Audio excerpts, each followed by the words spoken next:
On.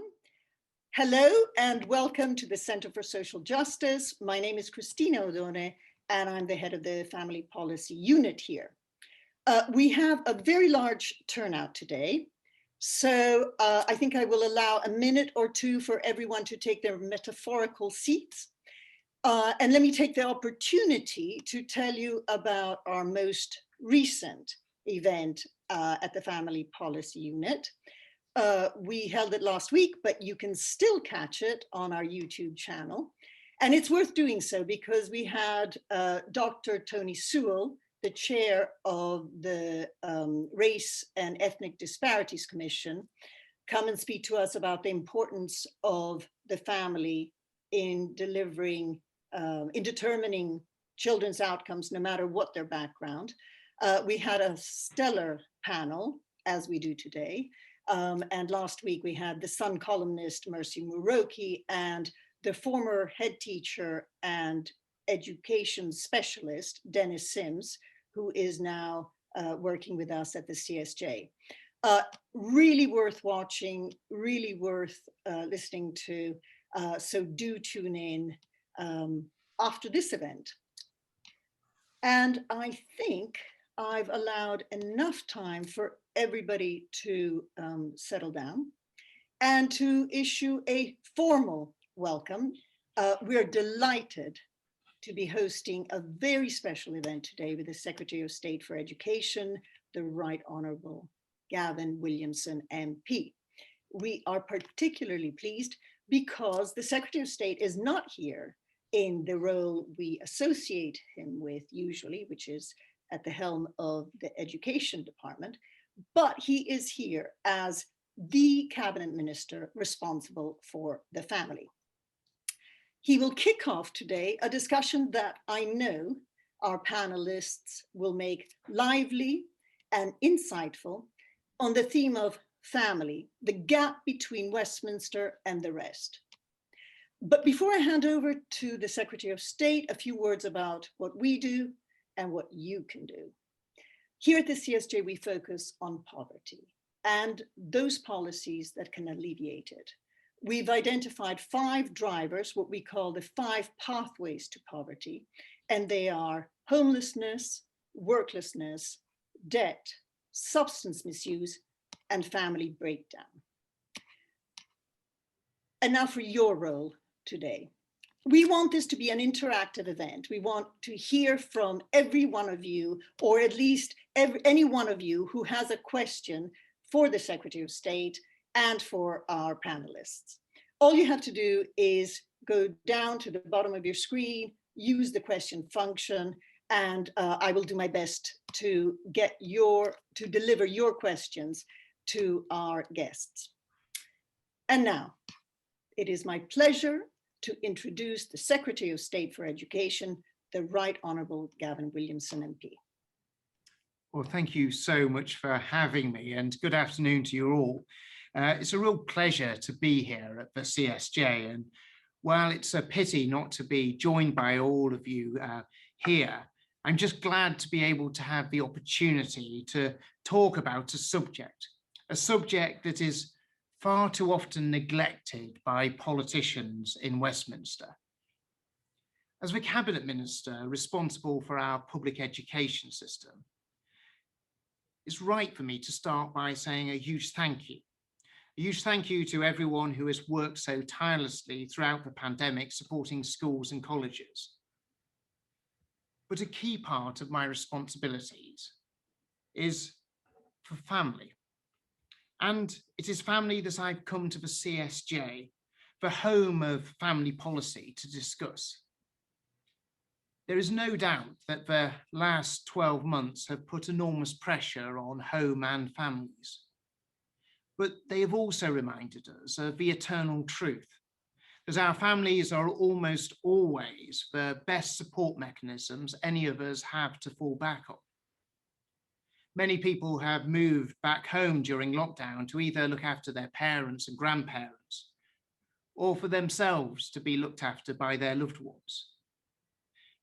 Many of us have made concerted effort during quarantine to check in on our siblings, cousins, relatives who we otherwise speak to far too infrequently. I saw firsthand, as Education Secretary, how parents juggled work and homeschooling so that their children could get the very best education. This government undoubtedly took the steps necessary to combat the virus and protect as many people as possible from both the public health and economic fallout. That included supporting families through the furlough scheme that protected incomes and therefore household budgets. Our teachers and frontline care workers were heroic in this time, along with many volunteers manning queues at vaccine centres, but also supermarket staff, delivery drivers, and so many people who worked throughout this time. I do not for 1 minute want to gloss over their achievements, but we need to take a moment to celebrate and champion our mums, dads, brothers, sisters, children, grandparents, and grandchildren, because so often they provide the helping hands, the shoulders to cry on, and the kind words of encouragement at our very lowest points. Throughout the pandemic, we were not able to see our relatives, to hug those closest family members. And as we emerge, well, there are already so many reunions that we've seen over recent days, reminding us of the strength at the heart of our families. So it is perhaps now, after this difficult time for so many, that you could argue that we have never valued the concept of family as highly as we do now. We need to take this moment because I don't believe we talk about family enough in Westminster. We have perhaps lost the confidence to talk about family in a positive way and the positive contribution families make to our national life. Too often we've surrendered to the language of statism, stuck in the tired pathology that government intervention has all the answers to society's woes. This could not be further from the truth. Families have many of the answers, and we must give families in all of their shapes and sizes the chance to thrive without the need for state intervention. This means breaking down barriers like allowing adoption for mixed race parents, encouraging flexible working hours, with working from home now becoming a lasting change for many. But let me ask you, what does family mean to you? I ask that in full knowledge that the answer will differ, but every answer will emphasize how special family is, even though it looks different to every one of us. Since the 1970s, fewer of us are getting married. The number of children growing up in a single parent household has risen, and divorce continues to increase. The structures of families have changed, but the importance of family has not. Marriages between same-sex couples have risen since it was legalized by a Conservative Prime Minister in 2014. We continue to be a nation of foster carers and adopters, providing loving families to children who have faced great trauma in their young lives. Traditional family roles have also changed and adapted since our grandparents' generation. Mums going back into work, and dads are expected to share childcare responsibilities. We can certainly be proud that we have reached a new, more modern age of family life. What has not changed, has never changed, and will never change, is that being part of a stable, loving family is one of the best mechanisms for boosting life chances. There is no substitute for the safety net and love that a family provides. I know this firsthand, not just from having a loving wife and 2 amazing daughters, but from my parents, who did the most generous thing that anyone can do by becoming foster carers. In doing so, my mum and dad gave my foster siblings a home, support, but also love, hopefully transforming their lives in a remarkable way. And on a wider scale, the evidence is clear that if we are to increase social mobility and make this a country that works for all, we need to champion the institution of family at every single opportunity. Our own analysis of children in the care system found that children placed into adoptive families perform better at Key Stage 2 and Key Stage 4 than those who remained looked after by the state. Let's be clear. I'm not saying that all families should be or need to be headed by two parents of the opposite sex. The 20th century stock image of mum and dad with 2.5 children is now far less relevant as a model. Whatever shape, size, or type of family you find yourself in, it needs to be supported. Parents need to be empowered, and children must be given every opportunity to grow up in a happy and healthy home. That is because while the family unit may have changed, reflecting the society that is around it, families remain the first and most lasting influence on who we become in the world, driving our values, our passions, our pursuits. It's where we first experience the feelings of belonging and the feeling of love. And raising a family, whatever shape or size it comes in, should be the most fulfilling experience of any person's life. I know and understand that it can be filled with struggles and anxiety at times. I know how hard people work to make ends meet and provide for their families. I make no apologies for thinking there is a positive role for government to play for parents and their children at those points in their lives, because support is often too fragmented, just when it is most needed. We should be doing everything in our power to support parents in carrying out the most important job that they will ever have. Government needs to be there to empower and equip parents, not to strip them of their role and responsibility. The last thing that any child needs is for government to take away a parent's right to decide and responsibility to provide for their child. So today I want to update you on what we are doing at the Department for Education and what my colleagues are doing in other government departments to help parents, support families, and give children the best start in life. I can announce today that we're pushing ahead with the plans to support the growth of family hubs in England. I've instructed officials in the department to draw up plans to increase the number of family hubs currently in operation. A family hub is a place for parents to go with their children and access help that might otherwise be hard for them to find. They can meet health visitors, get access to classes on parenting, and receive wider support. I can report that we're already investing £14 million to champion family hubs, including launching a national centre for family hubs, whose role will be to champion family hubs and spread best practice and evidence on integrated family service models. I'm pleased to announce today that the Anna Freud Centre for Children and Families will run this national centre, and we expect it to be up and running shortly. As well as making progress on family hubs, I've recently launched the independent review into children's social care, appointing Josh McAllister as its chairman. Despite the incredible dedication of social workers, our care system too often breaks families up, splits parents from children, and doesn't deliver the outcomes that children deserve.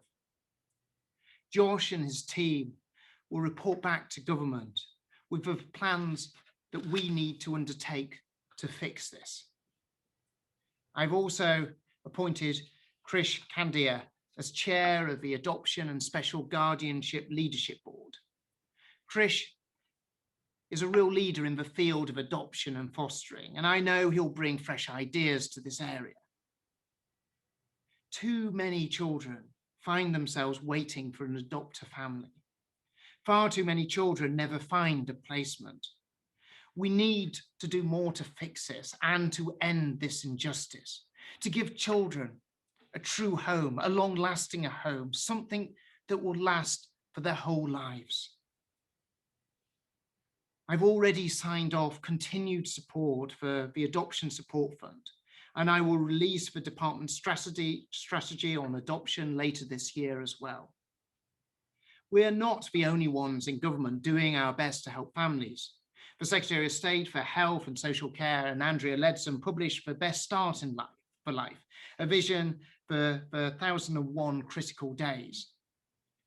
Andrea has been a superb voice for young mums, dads, carers and their babies, with a huge appreciation for how important these 1001 critical days are, from conception to age 2. They create and can have such an influence in creating happy and healthy children.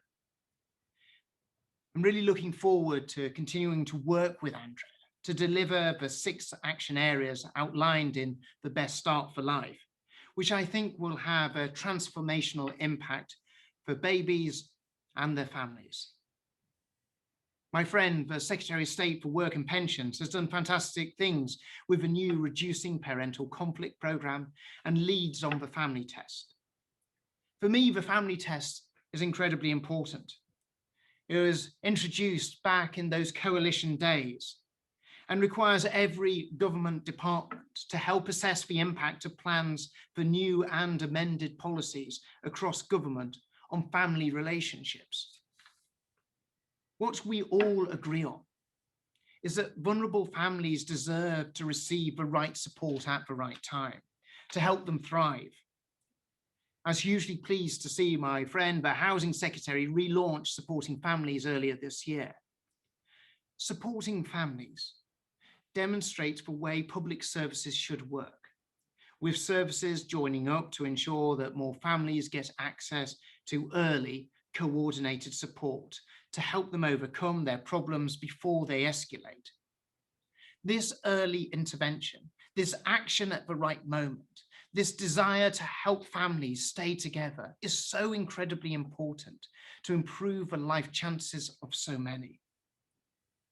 Robust analysis shows that it is already working to reduce the number of families where children are needing to enter care, interacting with the criminal justice system, or supporting parents if they're unemployed. I look forward to seeing the programme build on its achievements in the new phase. We do this because all families in this country matter. Because while we can invest records amount in education, as we have done and as we will continue to do, it means little if children and young people go home to a chaotic and turbulent household. I hope one of the lessons that we can take away from the pandemic is a reminder of how important families are in helping people achieve the most of their life. In the history of human civilization, nothing has better prepared young people for the world and challenges that life will bring. Every time government legislates, spends, taxes, regulates, we should think how this impacts families up and down the country. How does it strengthen the family and how does it support family life?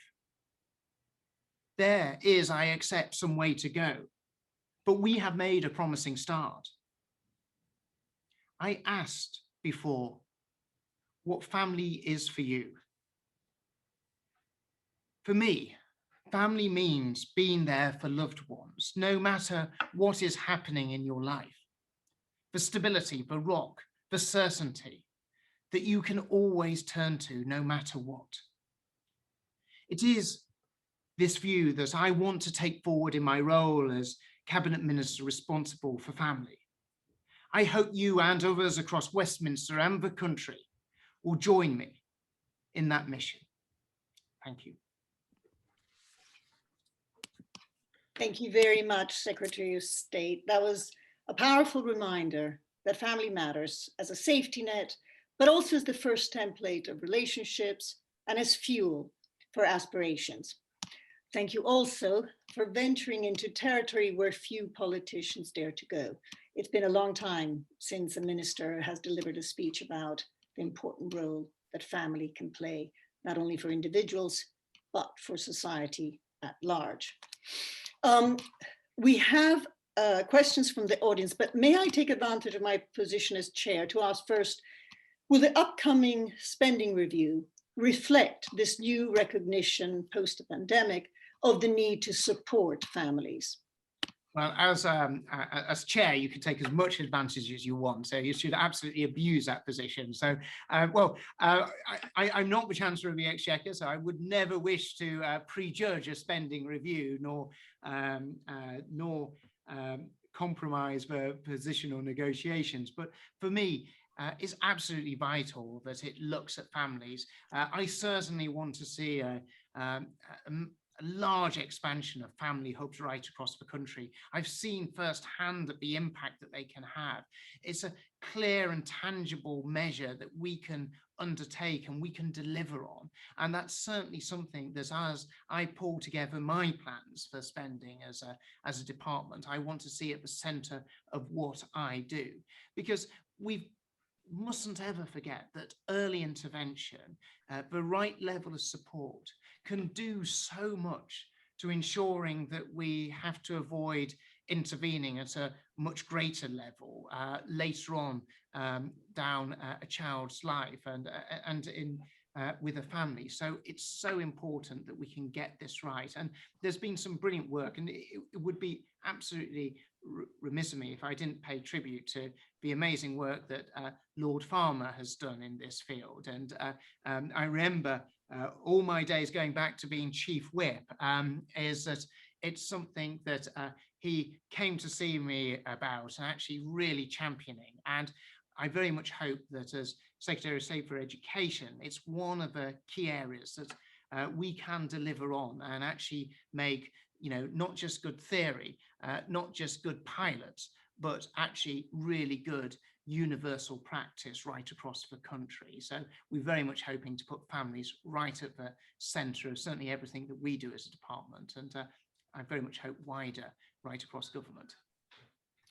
Excellent. And actually the second question is from the public, from Frank in Guildford, and is a perfect segue to what you've just said. Will the minister update on whether his department has any plans to move birth registration to family hubs?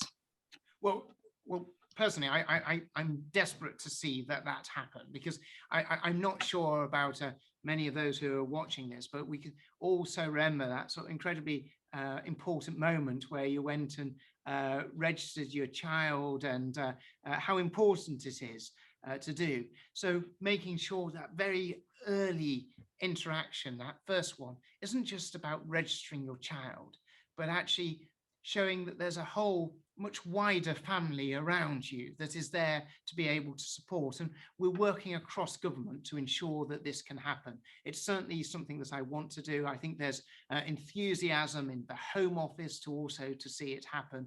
And we look forward to working with colleagues across government to ensure that we deliver on it.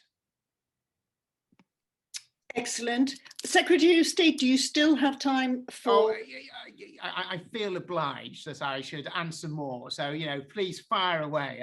I'll have special advisors looking at me with with daggers at this, but please fire away.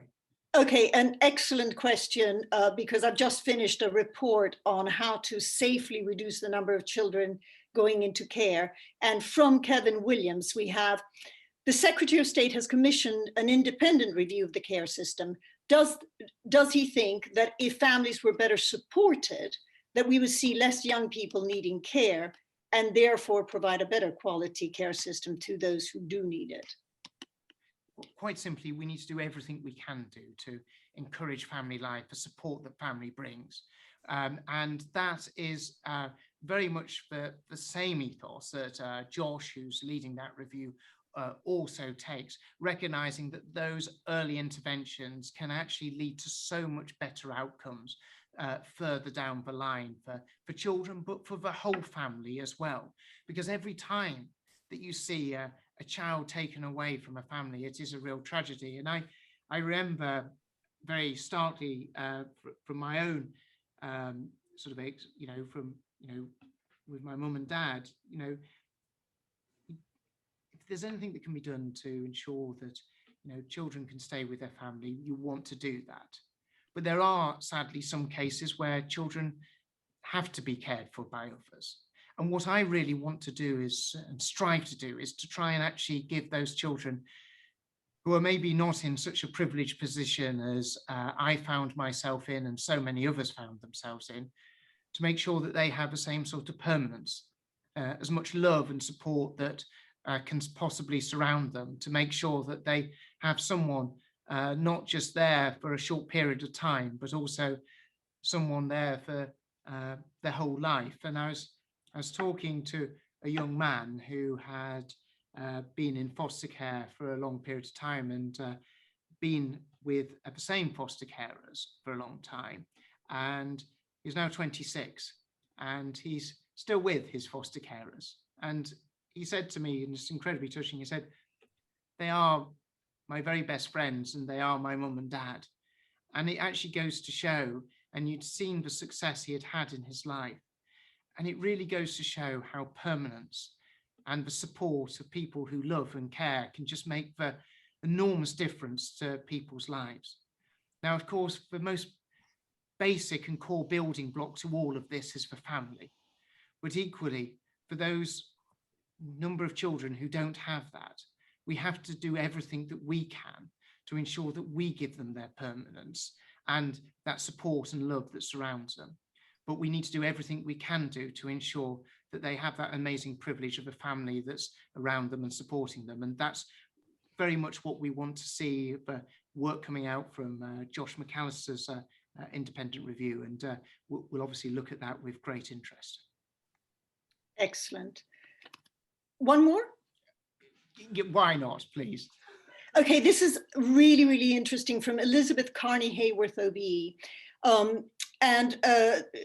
She says, the minister has said that family is the best support network we can rely on.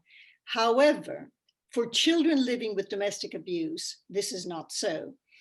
Can the minister confirm that all schools should embed Operation Encompass, now in every police force in England and Wales, to support the children in their care living with domestic abuse?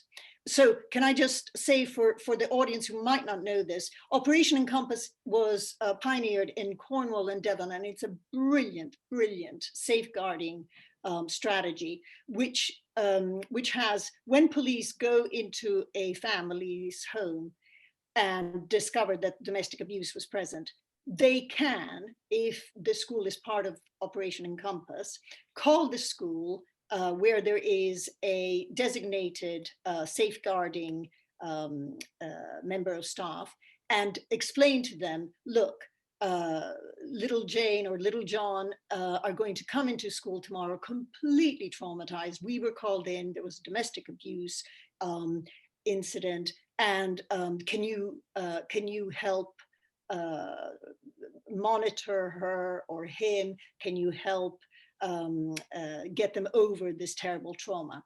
So I have to say, Secretary of State, I agree completely. This is a brilliant, brilliant initiative. And can you make sure that every school has it? Well, one of the good things that have come out of this pandemic is actually we've set up a whole series of what we call REACT teams, which is about bringing local authorities, social care, about bringing schools and bringing police together. I think there is actually one key missing element, which is actually health services as well, that we also need to embed in that, which I think is absolutely critical to make sure that we have the right intervention at the right places as well. But that's maybe a challenge for tomorrow. But the creation of these REACT teams is about trying to bring that level of coordination, because of course, schools can so often be the eyes and ears to spot those children who are most vulnerable. And while we must we'll always do everything we can do to support families, and that early intervention is the best way. Actually, there is sometimes, sadly, cases where action has to be taken in order to be able to protect that child. And what's been trialled in Devon and Cornwall is an excellent example of how it can work, and certainly something that I would like to see right across the length and breadth of the country. Making sure that we have the best safeguarding across all of our schools and supporting families and protecting children. Thank you very much. And thank you very much for your making time today, your speech, your volunteering to answer questions. And I do hope that you will help us just campaign at Westminster for more understanding of the importance of this orphan issue, the family. Thank you so much for having me. Now over to our panel. I will begin with David Goodhart, author of the bestseller, The Road to Somewhere, which is the book that coined the now familiar labels, The People of Anywhere and The People of Somewhere. David's latest book is Head, Hand, Heart. It's earned him many plaudits, including, I think it was yesterday in the Times, William Hague, and there was a reviewer who hailed David as Britain's leading public intellectual, no less. David, the Secretary of State spoke of the changing nature of the family. Man, woman, 2.5 children, that's no longer the your typical family picture. What impact do you think this change has made?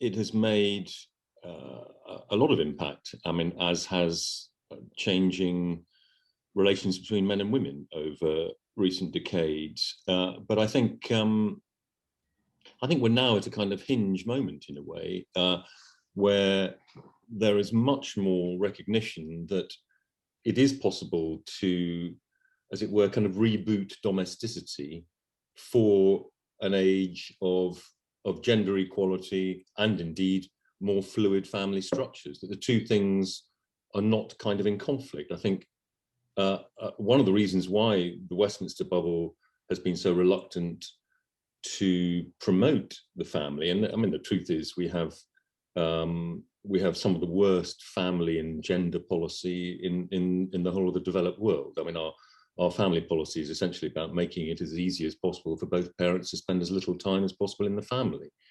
We have this awful fiscal bias against the family and so on. And I think one of the reasons for that is that there has been a fear that supporting the family is somehow illiberal, and that it's contrary to ideas of women's equality and women's autonomy. And I don't think that is actually true at all.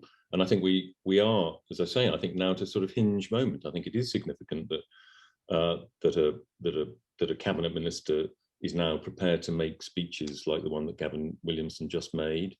I think we've seen in the pandemic the kind of forced rediscovery of family life in some ways, and it hasn't always been a happy story. There has been an increase in domestic abuse, no doubt, but all the surveys suggest that people, perhaps rather to their own surprise, have rather kind of welcomed the rediscovery of family. And I mean, columnists like Alice Thompson, who normally write about issues to do with professional women and the workplace, were sort of saying, "Oh my God, I've kind of rediscovered my children. Isn't that marvelous?"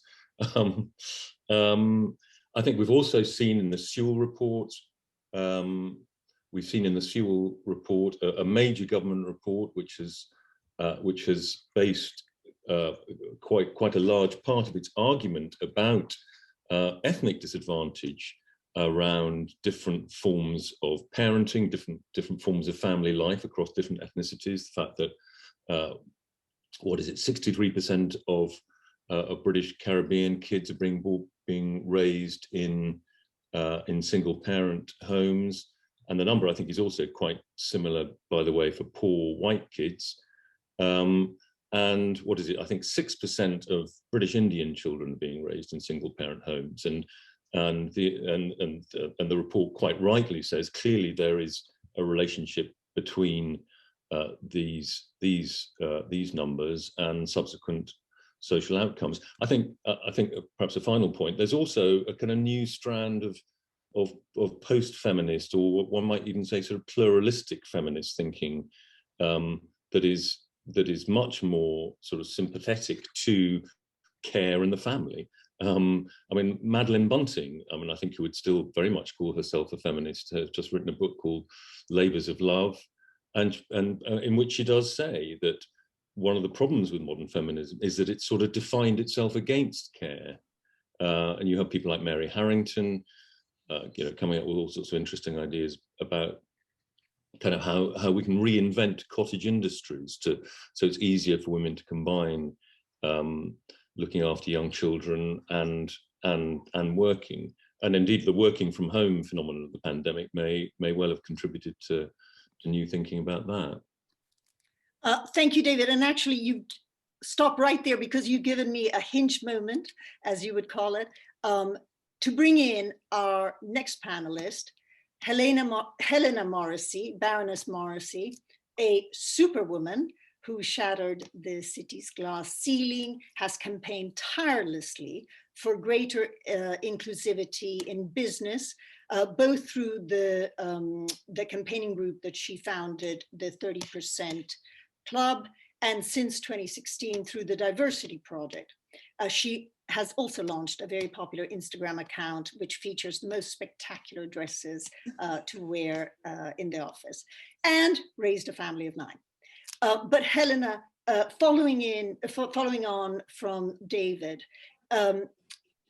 this whole new era post-pandemic of working from home, of flexible hours, is business showing itself to be more willing to support the family than politicians are? Well, it's obviously hard for me to comment on the willingness of politicians, especially given the Secretary of State's protestations that now the government is very keen to support families, which obviously I hugely welcome. But I think businesses are very pragmatic. And before the pandemic, even, we saw, I mean, the reality is that 85% of women before they're 45 have a baby. And might have started through a gender equality effort, but it's now very much at the heart of many businesses' family-friendly policies that they have been increasingly introducing. Support groups, networks are formed. My husband and I spoke at a recent launch one during the pandemic at a financial institution, and these sorts of things would never have been thought about, 10 years ago, certainly. During the pandemic, of course, everyone's been forced to, or everyone who's a so-called knowledge worker has been working from home. And of course, that has completely changed attitudes around so-called flexible working. And people now see that, I mean, we miss out things, we miss out collaboration, camaraderie. It's not a panacea for all ills, but it certainly, it works. You can be productive, efficient. There are benefits for companies. And so again, going back to this pragmatism that companies, they're not there as charities, they're not there to necessarily do good in the world. I would like them to be, of course, and increasingly companies are very clear about having more purpose, but they're coming this from the point of view that they want their workers to be happy, to be engaged, to be not leaving when they've had a child. And so I think businesses are probably further ahead, certainly, but it's not from a moral standpoint.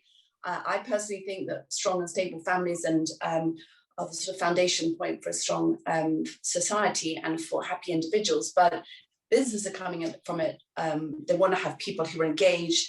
They want to have diversity of thought, and they want women to succeed, not just and all different types of people to succeed. So I think they probably have stolen a march, certainly in terms of having family-friendly policies over politicians.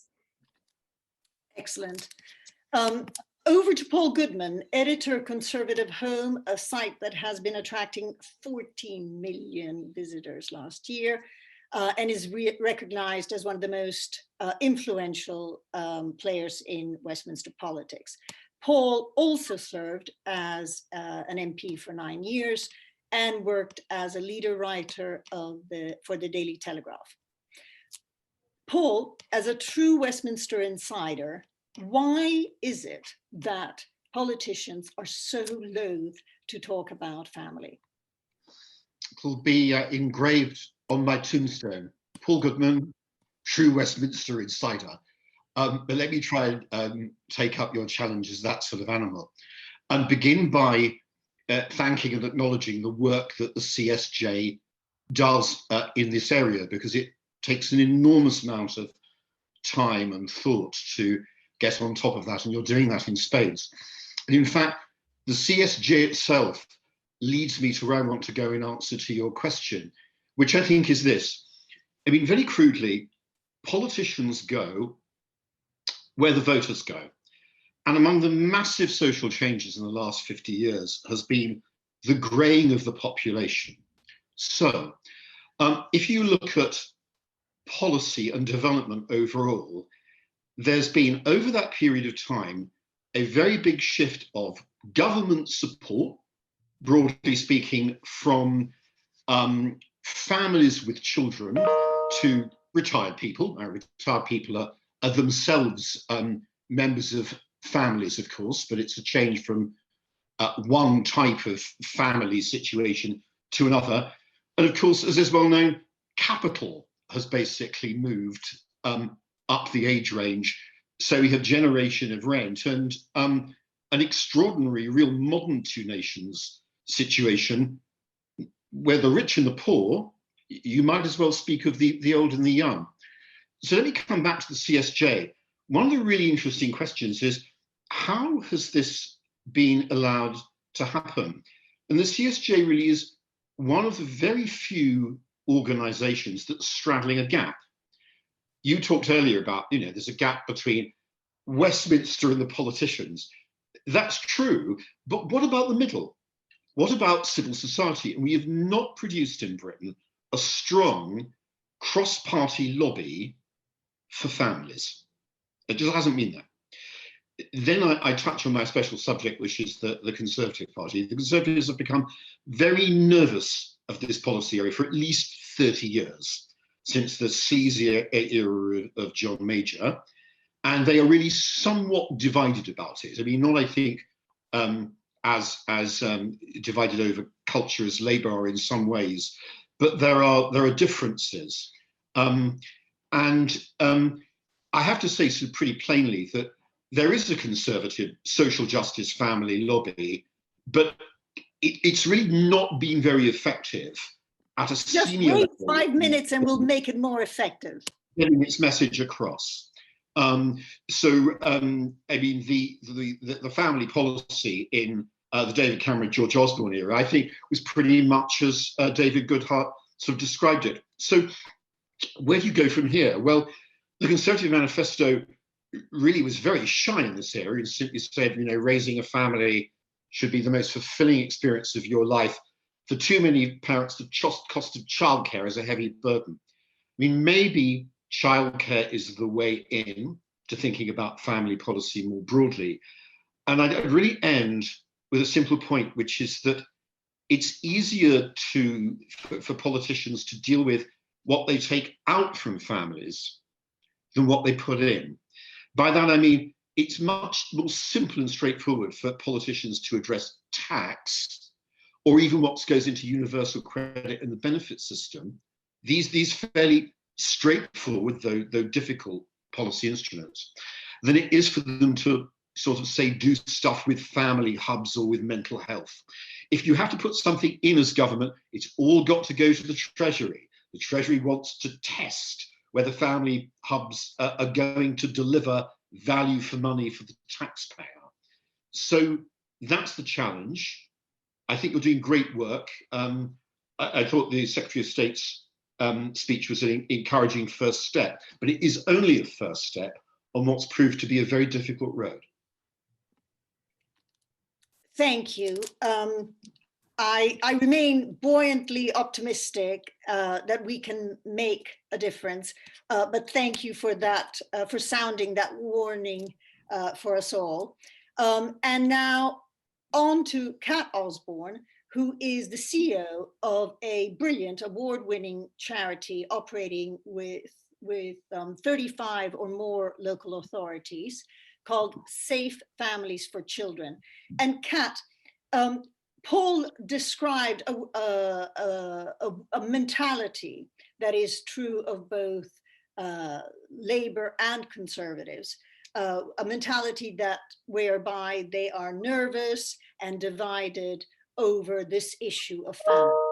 Can you bring us down to earth where you operate and tell us about what family means where you are? Absolutely. So I think the reality on the ground for what we're seeing for families are two really key themes. So isolation and trauma, so families with generational trauma. And I think, both Gavin and others in the panel have talked about how during the pandemic, we've relied on those contacts with family and we've dug into connections that we have in a way maybe we didn't. But to really dig into the reality of the isolation of the families that we are working with, I think it's really hard to get our head around. So two very quick examples. A young mum we visited recently, she's a care leaver herself with a 1-year-old, and she was wrapping her birthday presents for 2 weeks' time because she knew nobody that would be there to celebrate her birthday. Or the mum who's about to go into hospital to give birth to her 3rd child and has nobody to look after her 2 children and nobody to be in hospital with her. Like that's the reality of the isolation for the families that we are coming alongside. So when we talk about this need to kind of, to dig in, to recognise the value of our wider networks, for these families, they don't have those networks. And so that's really what Safe Families is about. It's about putting family around family. And we train, support volunteers to come alongside the family, be that just, single parent and child, or wider kind of chaotic households of 7, 8, 9 plus, and have seen again and again the power of those consistent holding day-to-day friendships that are outside of the statutory kind of service to transform family life and enable that family to be strong, that enable that mum to believe that she can be a good mum and has something to give back, and to model parenting to parents who desperately want to be a good parent but have never had it modeled to them. So one really quick story of a 22-year-old mum that we've supported recently, again, a care leaver herself, 2 young children, had recently been moved into temporary accommodation to keep her and her family safe. And we linked 5 different volunteers around her who all played different roles. So she had Peter and Vivian. They took the children out on a fairly regular basis. It meant Tam got a bit of a break. And actually, she described the role that Peter and Vivian played as the grandparents my children never had. And then she had Roy and Sue, and they helped her move into permanent accommodation. They helped her know how to run a house. They helped her learn how to mow the lawn. Roy is who she rings when she doesn't know how to put a curtain rail up. And in many ways, they are that practical support, and still the things that I might ring my parents for, but she didn't have any of those roles in her life. And in her own words, this wasn't us saying this is what we were going to be to her. In her own words, when we asked how has this support helped, she says, I just needed to be seen and heard and understood, and what you've given me is family.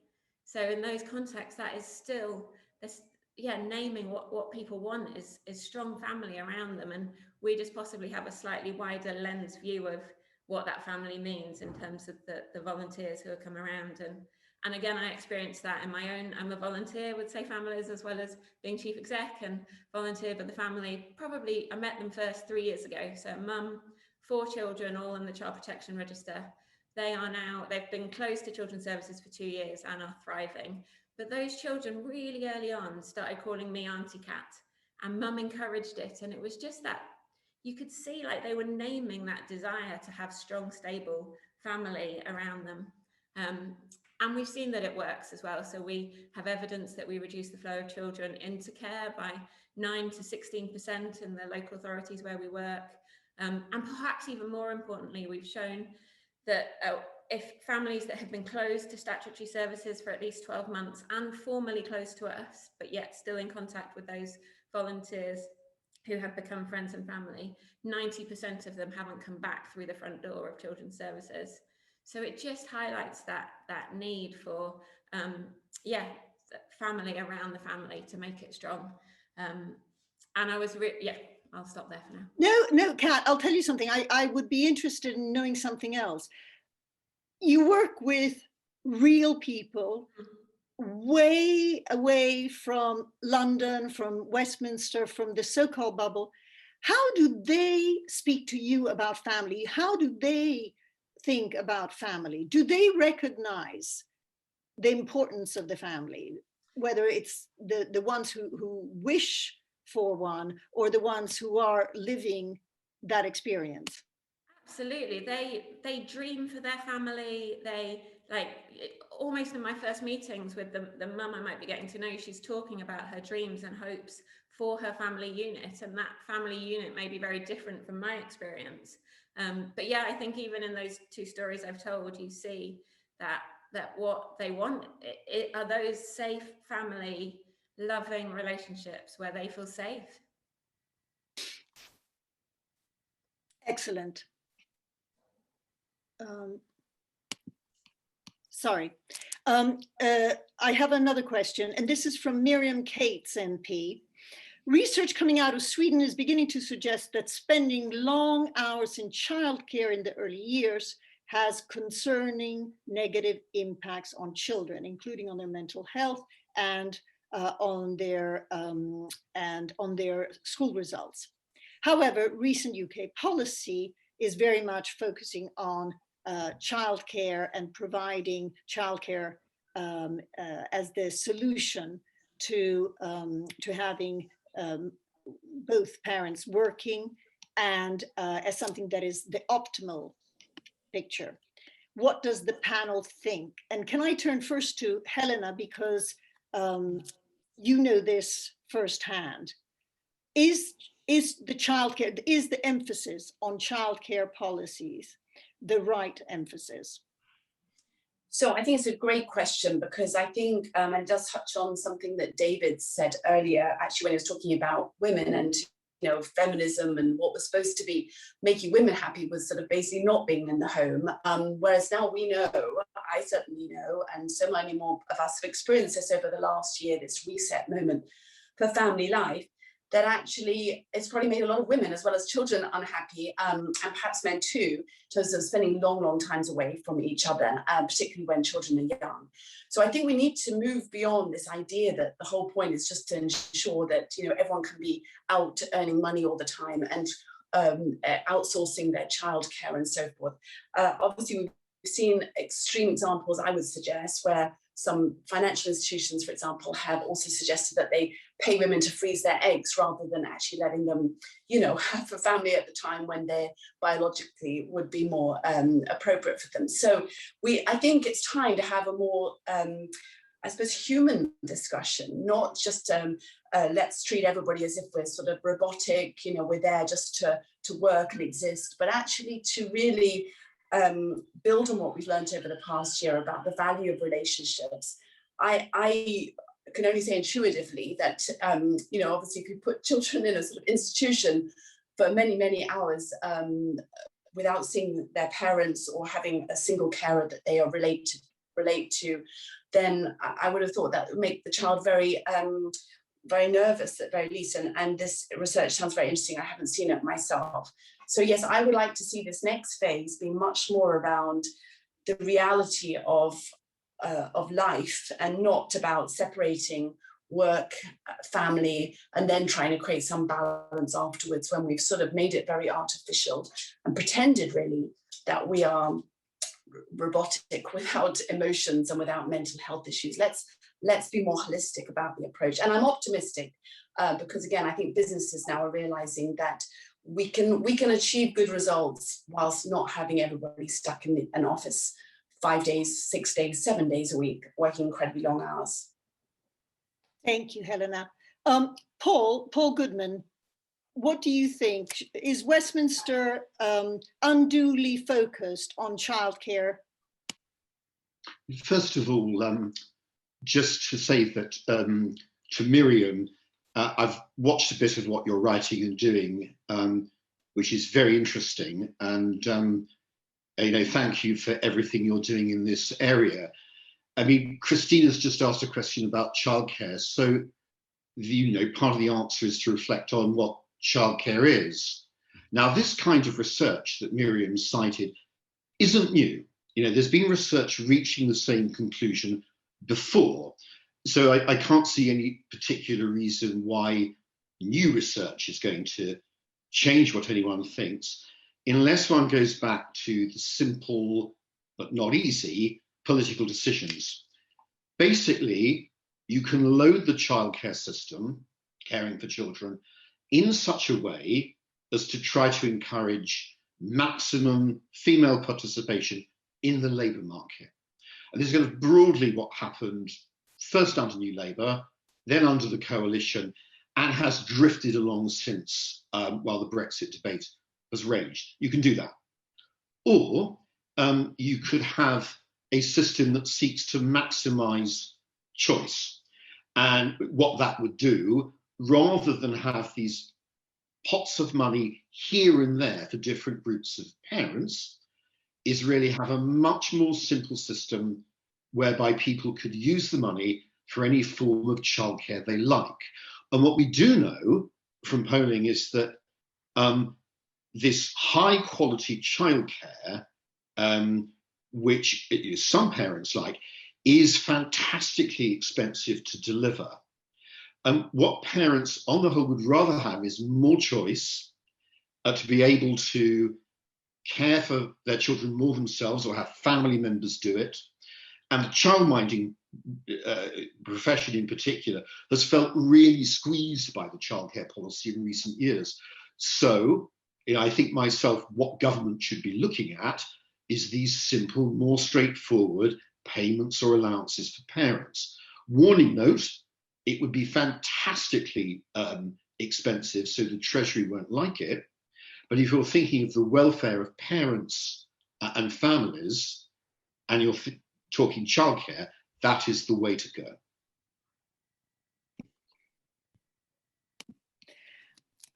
Excellent, thank you, Paul. And now a question for David from Vincent Masterson. Do you think that there's too much pressure on schools to compensate for families that do not or are unable to give the child the support that they need to thrive?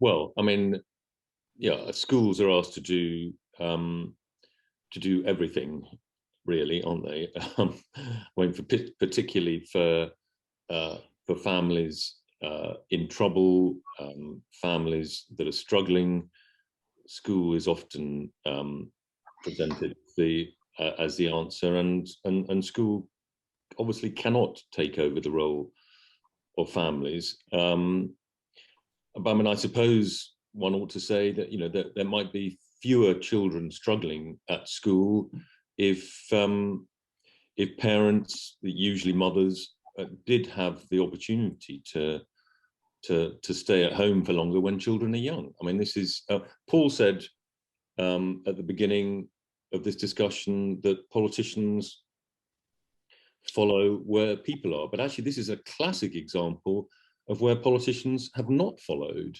where people are. I mean, all of the survey evidence shows there's a huge majority of women who would like more support to stay at home, I mean, either full-time or part-time when children are young, and politicians have not responded to that. And we have this very, I mean, by international comparison, really pretty appalling policy framework for families. We don't allow couples bringing up children together to share their tax allowances and so on. And as Paul was saying, we don't allow childcare subsidies to be paid to stay-at-home mothers or fathers. And I mean, I think the reason for that is because of a certain view or a certain sort of subgroup of women have dominated the debate on this subject, and it's sort of kind of upper professional women feminism, if you like, has dominated the debate, and it is simply not representative. of most women in the country. Helena, as a very top alpha female, would you agree with David's analysis?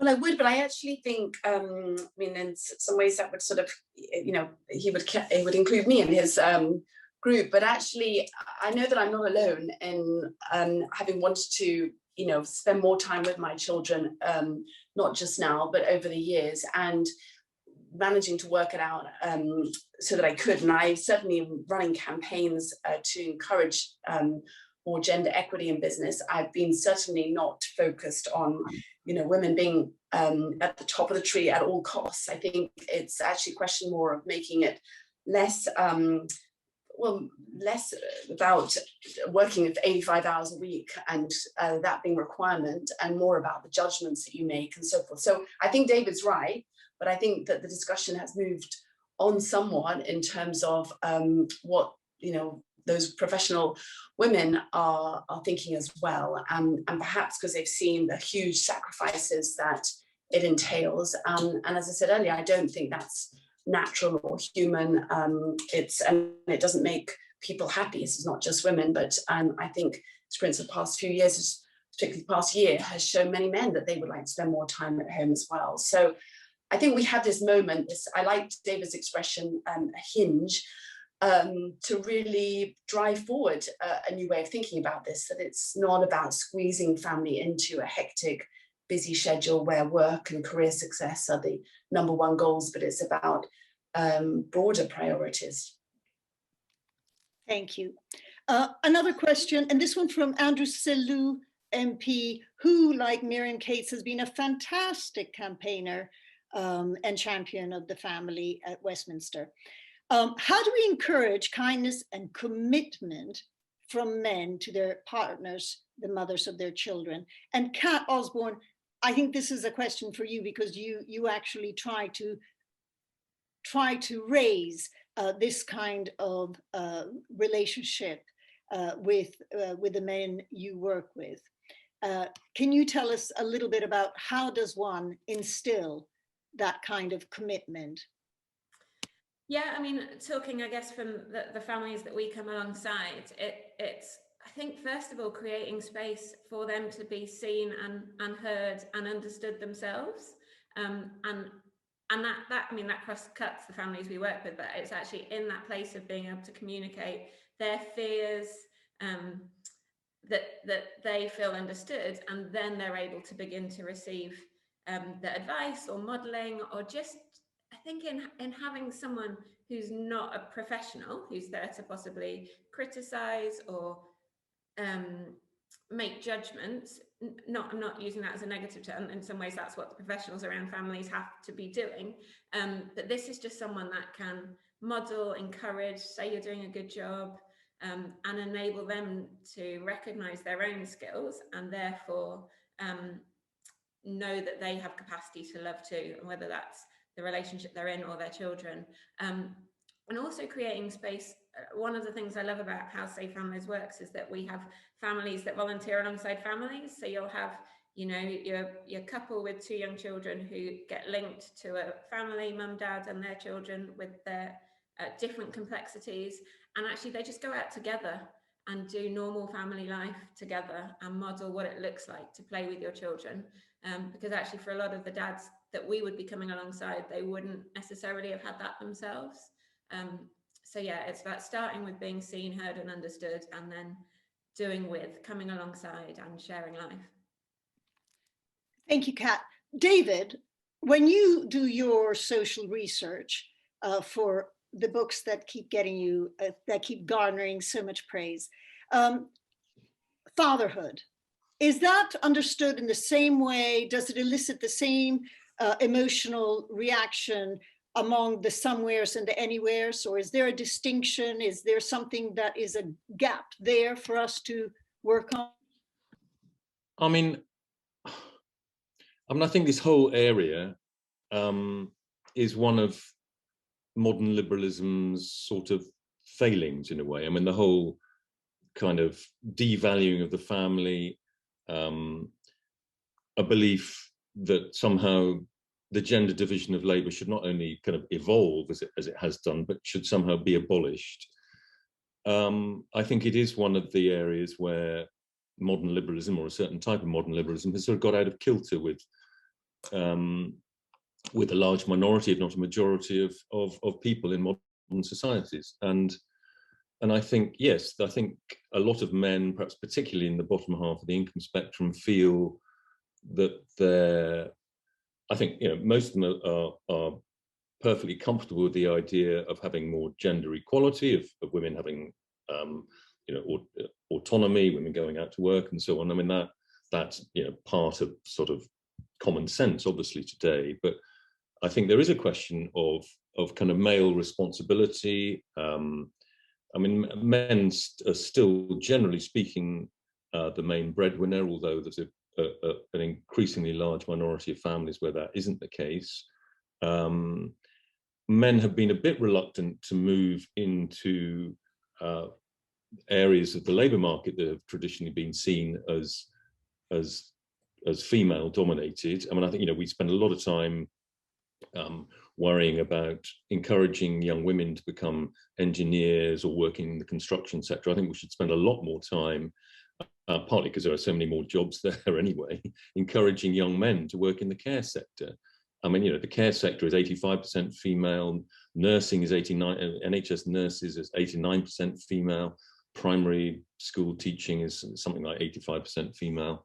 And I think we should make a lot more effort to do that. But also, yes, I think there is you know, men have been rather kind of left out of the equation in some ways, particularly if they are no longer the main breadwinner. That hasn't sort of been, it hasn't been replaced with anything.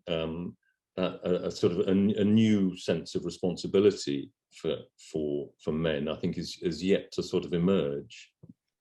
You're sounding dangerously like Jordan Peterson. So may I stop you there? Helena and Paul, any thoughts on men, fathers? I mean, one of the most shocking stats that I came across in my research on children at risk was how sidelined and marginalized and downright ignored new fathers felt.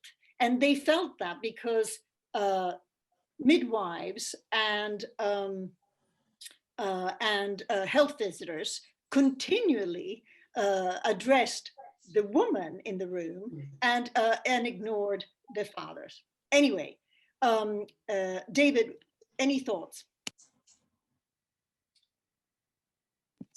Sorry, Helena, any thoughts? Yes, I think again, this is a key. And as we think more about these issues, moving it away from a simplistic, oh, if we just sort out so women can go out to work and then sort out how they can have their children looked after, I think this holds the answer. I agree with David's points that often men have been, you know, somewhat ignored or just left out of the discussion. I'm encouraged that, you know, the Secretary of State for Families is a man and a father. I don't think we should have, say, a women and equalities portfolio. We should have a families and equalities or just an equalities portfolio. And I think if we are going to solve for this and reinstate the importance of family, then we need to involve men very much in it. And there are some, I mean, within certain industries like my industry, the investment industry, you know, we're always calling upon, for example, there's two guys who are a job share at Aviva, the insurance and fund management company. They used to describe themselves as the most senior male job share in the country, but then they realized they were probably the only male job share. So they get pulled out a lot just to show that, again, men can, and they are very senior in the company. They head the communications. So it's a very significant role. They are indistinguishable as the week goes on. Nobody knows which one they're talking to. They make it work, and they spend the other days of the week, the 2 days that they're not working, bringing up their families. So we need more examples of that. Role models, stories like Kat's got, you know, where it works and where men don't have to sacrifice their careers, but they do things differently. And again, as I said earlier, it's a combination of priorities in life, not just a single-minded obsession with career success. Absolutely, absolutely. We have another question from Martin Butcher. everybody's been talking about the importance of stable, loving families, but can the state really help create them? Aren't successful families mainly the product of individual rather than government action? And this is the endless dilemma for the family policy unit. But Kat, do you want to bring us up to speed with what you're dealing with? And then if we could have just every one of the panel answer that one. Absolutely. I was struck particularly by two comments that Gavin mentioned. He said government needs to be there to empower and equip families. But I'd say from a third sector perspective, government needs to be there to empower and equip the third sector to come around families as well. And you know, there are some of our local authority partnerships where we really do feel like an equal partner, but there are many where you feel like the slightly secondary partner, and you know that if budgets tighten, it will be the third sector providers that go first because it's easier. But so I think that essential need to recognise there is a unique role that the voluntary sector can play around isolated families that statutory services can't, that is rooted in ongoing relationship. And he also talked about the REACT teams and them being that combination of education, health, police, I can't remember the fourth bit, and we talked about the pressure on schools. And again, it's this immediate go-to that it will be the kind of statutory provision that is what is going to solve the struggle for families that we're supporting. And unless those two things come together and that the voluntary sector is seen as an equal partner for the unique things that we can bring around families, I don't think we're going to solve it. Great. Helena. Yes, I mean, I think that as we're doing this afternoon, by talking about the importance of family more, obviously we want policies to follow that are supportive of a more pro-family approach. But I think for a start, government can talk about it, and they will influence people just by emphasising the importance of it. If you have a vacuum, other things fill it. And we have had pretty much a deafening silence on the importance of family, as we talked about tangentially, at least during this panel discussion. You know, it's felt like it's a subject that politicians are fearful of, and perhaps because they might have perceived that they might be seen as not progressive. But you can have different, diverse families, and you can have stable families and happy families. And I think the government, if it could start by emphasising it, and hopefully the policies will follow. I noticed one of the questions was around the couples penalty, that actually you get paid more if you get divorced, for example. And so there are things that could be adjusted to make it clearer that actually people are encouraged to bring up a family. Obviously, once things get started, it's down to the individuals, but I think government can make it very clear that this is something that they value, support, encourage, and will back up financially as well. Excellent. David, what do you think? Yeah, I think, you know, it's sort of the moral climate is clearly the most important single thing.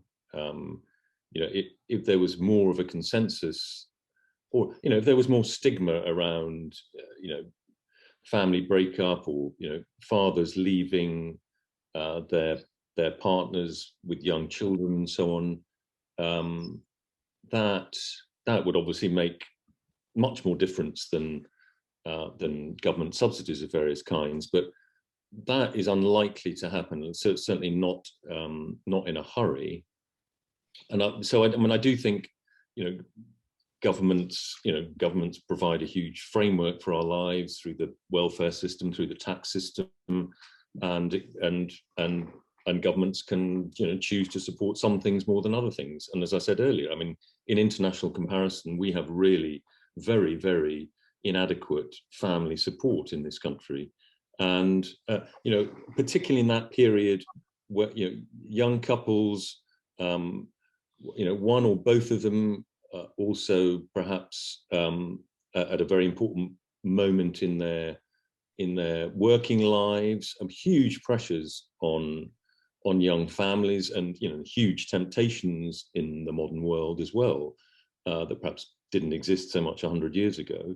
And I think, making, and a lot of arguments between young couples in that position are essentially about money, and they're about household finances. And if the household finances had a little bit more support from the state, through that simple measure of just allowing couples bringing up children together to share their tax allowances, that would reduce tax bills enormously. And obviously that would be a big cost to the Treasury. So I do think there is a role for targeted state support, particularly. It should be an overt public policy to want families to stay together, and the might of the Treasury should be galvanized to that end. Yes, we have Harry Benson from the Marriage Foundation pointing out that our family policy is really the worst in the developed world, and we give couples £250 if they marry and up to £10,000 if they split up. That's the couple penalty. Paul, I know that you're a number cruncher as well as a Westminster whisperer. Any thoughts on this? Well, as now being thrust into the role of being a number cruncher, I know that Harry says up to, so I don't know what the average figure is. But coming back to the original question, it was sort of basically, isn't it individuals and people who set the tone for families and not governments? So think about it this way. I mean, in one sense, of course, every member of the panel, everyone here thinks about their childhood. Who did you learn most from? From your parents, if both were there, siblings, friends. Friends are enormously important in one's teens in setting what one does. It's a sort of well-known feature of research that teenage kids are pack animals and they tend to go with their friends. From teachers, if you are lucky enough to have good teachers, all that is true. But just think about this, if I can pick up for a moment on a point that David made. Just imagine government wasn't there, right? You'd have no tax system for good or ill, and no means of helping families, as well as arguably harming them, no mental health support services, no schools, no family support provision. You can't really imagine a world in which government isn't there. I think this is one of the great discoveries of the CSJ, is that it put to bed this rather sterile debate between people who just believe in the state or just believe in the individual. Government's always going to be there. The question is whether it does what it does well or whether it does badly. And part of that, I think, is going to depend on whether it listens to people in civil society like Kat, who are really working the front end and are in touch with what families are saying and thinking.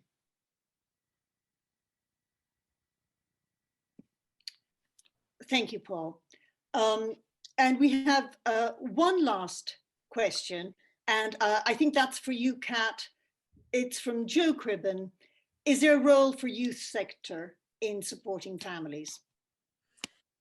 Absolutely, there is. I think when, in the same way that I talked about at the beginning, that the families, particularly that I come alongside, who are isolated, need those layers of support around them. And whether it's, we partner with a great organisation called TLG, Transforming Lives for Good, and others that work in the youth sector, and all of us need to work together as we build that kind of supportive family network around family.